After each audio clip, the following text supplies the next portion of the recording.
sur une machine Windows 10 Vanille, je vais télécharger Node.js. Node.js est une plateforme logicielle libre et événementielle en JavaScript orientée vers les applications réseau. Il se peut que la version que vous téléchargez est différente de celle qui est proposée actuellement selon le moment où vous faites l'opération. Je clique.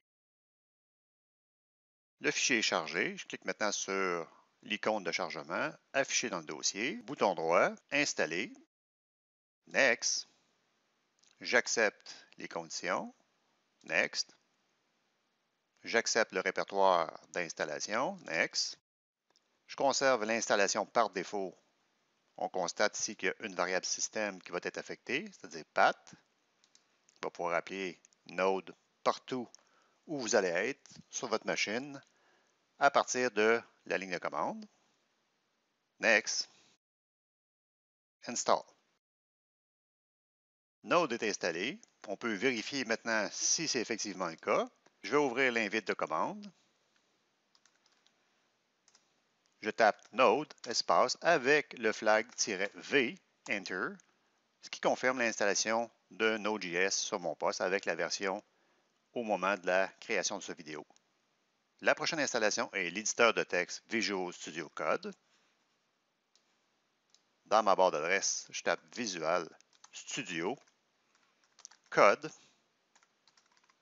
Enter. Sur le site de Visual Studio, j'installe la version pour Windows, la version stable, l'installer. C'est fait. Je clique sur la pastille, afficher le dossier, bouton droit, exécuter en tant qu'administrateur. J'accepte les conditions. Je confirme le chemin d'installation du logiciel. Suivant. Créer une icône sur le bureau. Confirmer l'ajout du programme dans la variable système path. Suivant. Installer. Décocher l'exécution de Visual Studio Code. Terminé. Je vais aller dans l'invite de commande Windows. Et une façon d'appeler l'éditeur, c'est code, espace, point, enter.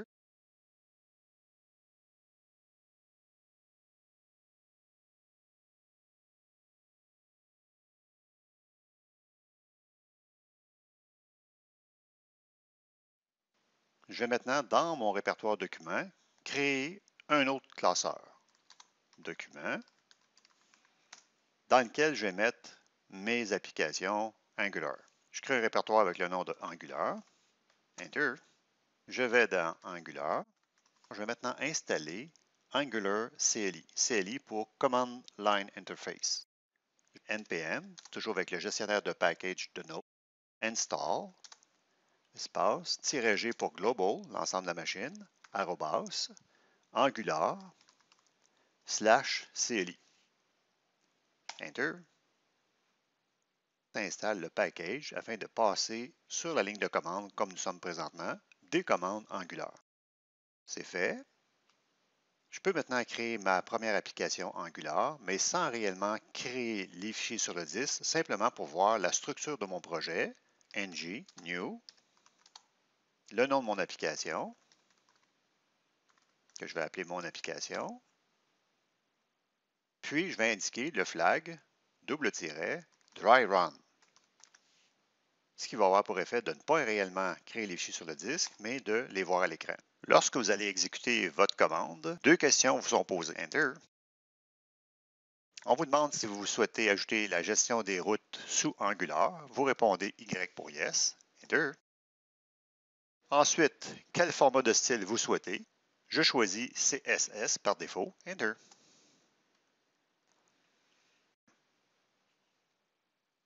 On voit ici l'ensemble des fichiers qui vont être créés lorsque je vais exécuter réellement. On voit les différents classeurs qui sont créés, E2E, SRC, module.ts pour TypeScript. Il y a un fichier HTML pour la vue. Il y a un fichier spec.ts pour les tests unitaires, un composant et une feuille de style. Nous allons réellement créer l'application. Alors, je fais flèche du haut. J'enlève Dry Run, mais cependant, j'indique quand même un flag supplémentaire qui va être :skip install, qui va éviter l'installation d'un autre module dans mon projet. Enter. Dire pour vérifier, mon répertoire a été créé. Je vais aller dedans, CD, mon application, Enter, et je fais code pour appeler l'éditeur de texte Visual Studio Code, espace point, car je suis dans le répertoire de mon application. Enter. On va se servir de Git et que Git n'est pas trouvé. On va l'installer et ensuite on va se configurer avec GitHub. Pour exécuter certaines commandes qui vont suivre, vous avez besoin de faire afficher le terminal intégré dans Visual Studio Code. Dans View, choisir Terminal. Le terminal ouvre le PowerShell de Windows. C'est à cet endroit que vous allez pouvoir exécuter plusieurs de vos commandes.